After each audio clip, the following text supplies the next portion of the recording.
Hello. Today on Arts 24, he's a viral dance phenomenon with more than 2.5 million followers.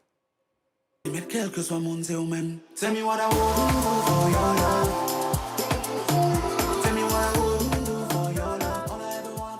Franco-Haitian dancer, singer and choreographer Ralph Beaubrun is turning Haitian rhythms into a global groove. With sold-out shows in Paris and dance classes across the world, the performer is here to talk about his new EP, ID2, sung in Creole, French and English. Ralph, it's a pleasure to have you. Thank you for having me. Thank you so much. We're so happy to have you on the show. Your work is so joyful, and we need some joy at the moment with all that's going on in the world. Your music and dance videos, they have millions of views, millions of followers. Did you ever imagine that this would become some sort of global movement? Not at all. I was doing this just for fun, and I wasn't expecting people to love it that much. And especially, I wasn't expecting to have 2.5 million people following me and loving everything that I'm doing. So I'm really grateful, very grateful for that. ID2, it's your fourth EP, and the follow-up to ID1, both explore identity. Yes. If someone presses play for the first time, what journey are you taking them on? Oh, wow. This is a really good question. Well, I think I would take them to a journey to my hometown, to Haiti, to Port-au-Prince.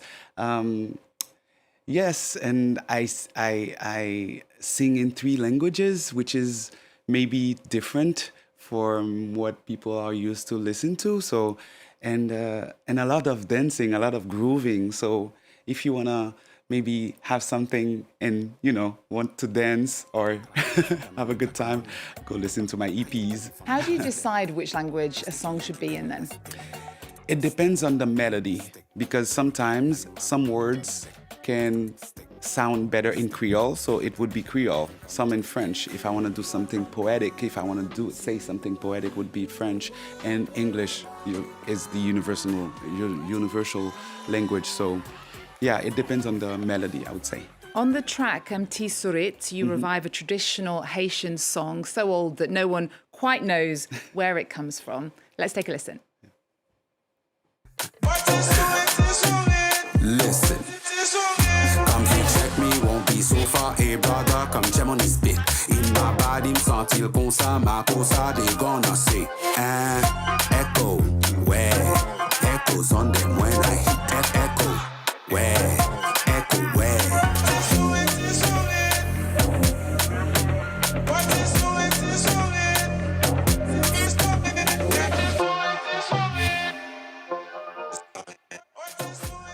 Definitely brings some joy to the studio. Tisurit, you told me, it means little mouse. Little mouse. Little mouse. Why is it so important to bring back this piece of Haitian heritage now, today? Well, it's important to me because the only image people have of Haiti, it's catastrophe, it's always bad things. And I wanted to showcase something that is more positive, something that is more joyful, and then what we're hearing in the press, So that's my way of showing something that is totally different and fun. Well, you grew up surrounded by artists. Your parents were actors. Your brother leads the band Boukman Eksperyans, a band considered part of Haiti's musical heritage. When you were making this EP, how much did you tap into your family legacy? Oh my God, I tapped in a lot. I went everywhere. It was difficult to choose which song I should sample or maybe consider working on, because there's so many. I could make a lot of EPs only with Boukman Eksperyans. There's so many songs, so it was difficult. But I'm happy with the choices that I made so far, and really interested EP. On your last EP, you did a song for your mother, La Madama, and one of the most emotional tracks on the new EP is a tribute to your father, who passed away more than 20 years ago, yes. 25 years ago. That's called Tudu. He was a performer himself, with a long career in Haiti. You even use a jingle from his television show. We'll talk about it in a minute, but let's take a listen. This is Tudu.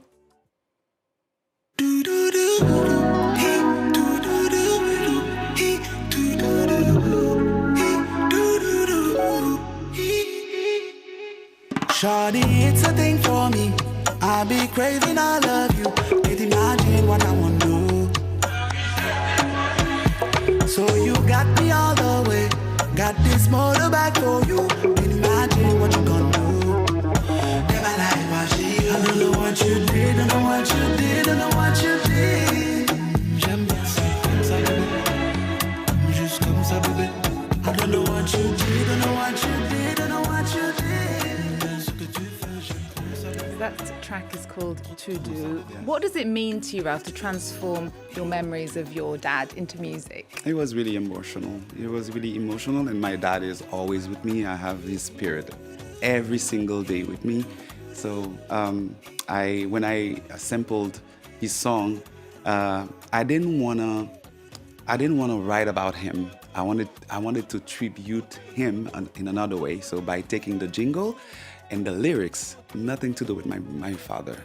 It's a love song. And that's a television show. Yeah, it was a That television he show. was in. Yes, he created it. He created it. Yeah, he created it, and all my family was on that show. My mother was an actress with my father on that show. Since I was a kid until he passed away, I always been on that. Well, our home was the set Your home of the show. So this yeah. really is a Oh, family, yeah. family tribute. As well as the music, of course, the world knows you as a dancer. Yes. You're even going to give us some dancing tips that we're going to see on the social networks a bit later on. But you spent 7 years on stage with the French pop star Tal, as well as Stromae, Dadju, and others. How important is dance to your life? I've been dancing since 3 years old. My mom said, I was in kindergarten. I was on a table dancing, so I think dancing since maybe I was in the belly. I was dancing with my mother. She wasn't even a dancer, but my father was a dancer. So dance is a big, huge part. And your classes are famous for their atmosphere. We can see them on Instagram. Many of your students are women of all ages, young to old, and dancing sometimes for the very first time.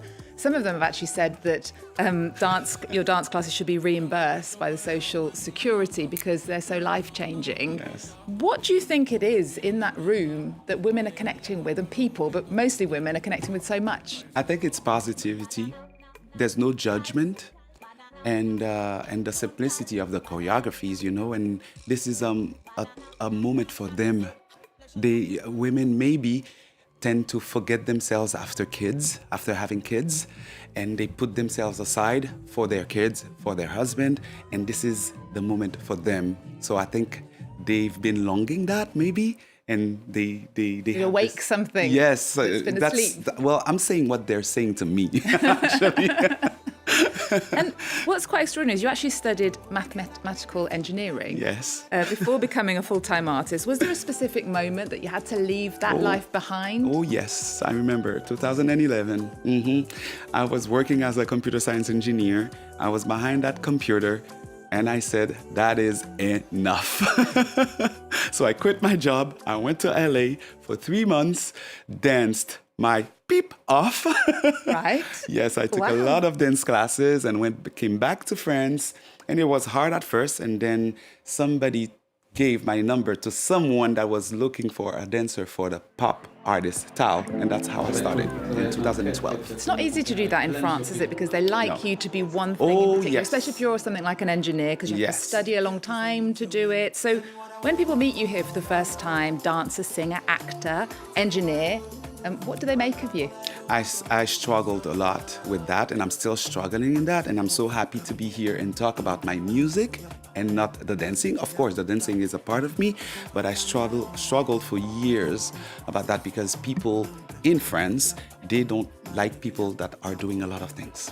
So I'm still struggling with that now, but I'm stepping my foot down and saying, breaking out of the yes, and I'm saying that I'm an artist. I love to sing, I love to dance, and I love to act because people don't know that I'm an actor, like my father. So many things. You sold out Le Boule Noire in Paris. You're talking about combining ID1 and ID2 to make a full album called Identity.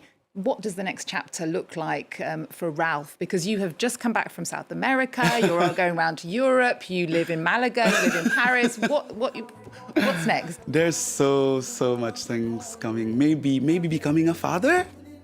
Oh, okay. Maybe, I don't know. A personal journey, yeah. Maybe becoming a father.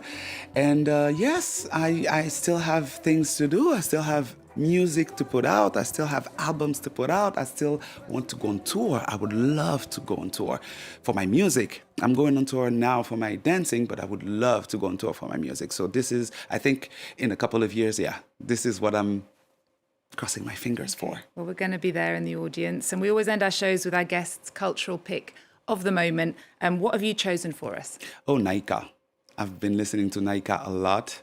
And she's an artist that is kind of doing the same thing that I'm doing, because she's singing 3 languages, Creole, French, and English, exactly what I'm doing. So Naika would be my pick. Okay, and she was also a guest on the show recently here on Arts 24. Thank you, Ralph. Thank you for having me. It's been a pleasure to have you. Your EP, ID2, is out now. We're going to leave you then with One Track Mind by Naika, recently a guest on this show. Thanks for joining us. Thank See you you next time.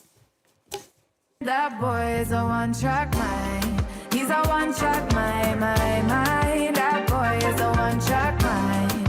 He's a one-track mind. Full speed on the way. Don't stop the boy, he can't stay. Done trying is a waste of time. He's a one-track mind.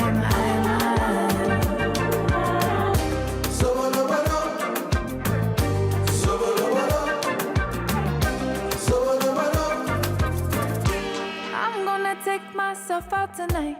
I'm gonna bring back focus to mine. Oh.